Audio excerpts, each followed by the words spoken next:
A day in my life at full-time mom at 1 year old. So ayan, nagluluto tayo ng isang masarap na merienda. So ayan, samahan nyo ako guys.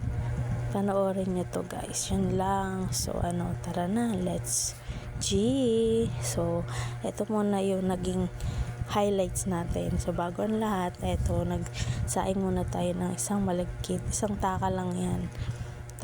Hugasan muna natin ng maayos, tapos lagyan natin ng tubig. After nyan, salang na natin. Lagyan muna tayo ng apoy syempre, tapos saka natin sasalang. So hintayin lang natin. So habang naghihintay tayo na maluto ang ating malagkit, pinipray ko muna yung ating pagbabaluto. So dahil hapon na yan, hindi na tayo nagawa ng sarili nating wrapper. Bumili lang tayo sa palengke. So ayan, prepare muna natin guys. Ito talaga guys, matagal ko nang nakikita lagi sa newsfeed ko na dumadaan.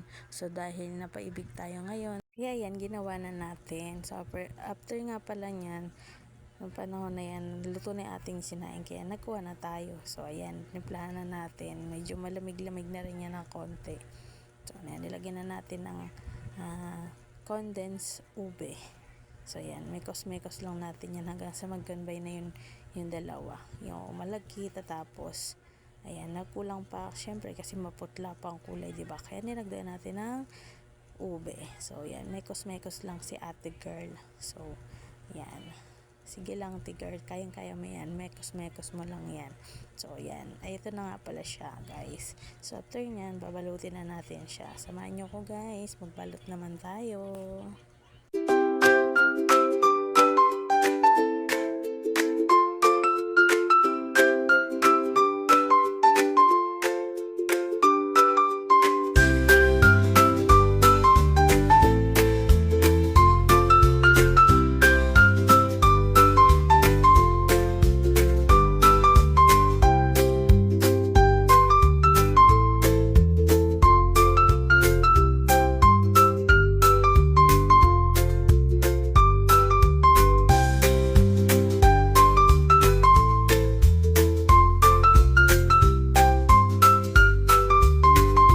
So ito na nga pala yung ating nabalot, naka 20 piraso din yan. So lutuin na natin.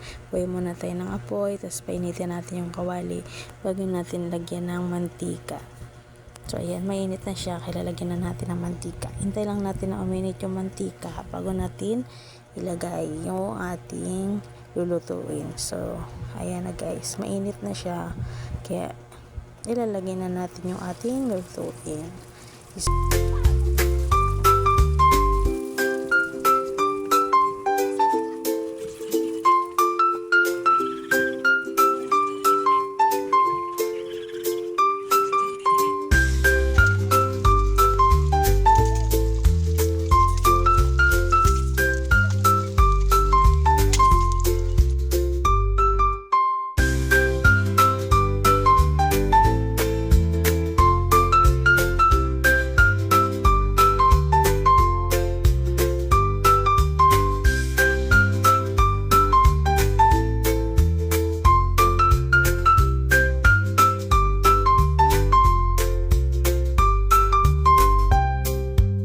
So ito na yung naluto natin guys. Nalagyan ko na pala siya ng ube condense. Ayan, titikman na ng aking asawa. Ayan na siya. So yummy.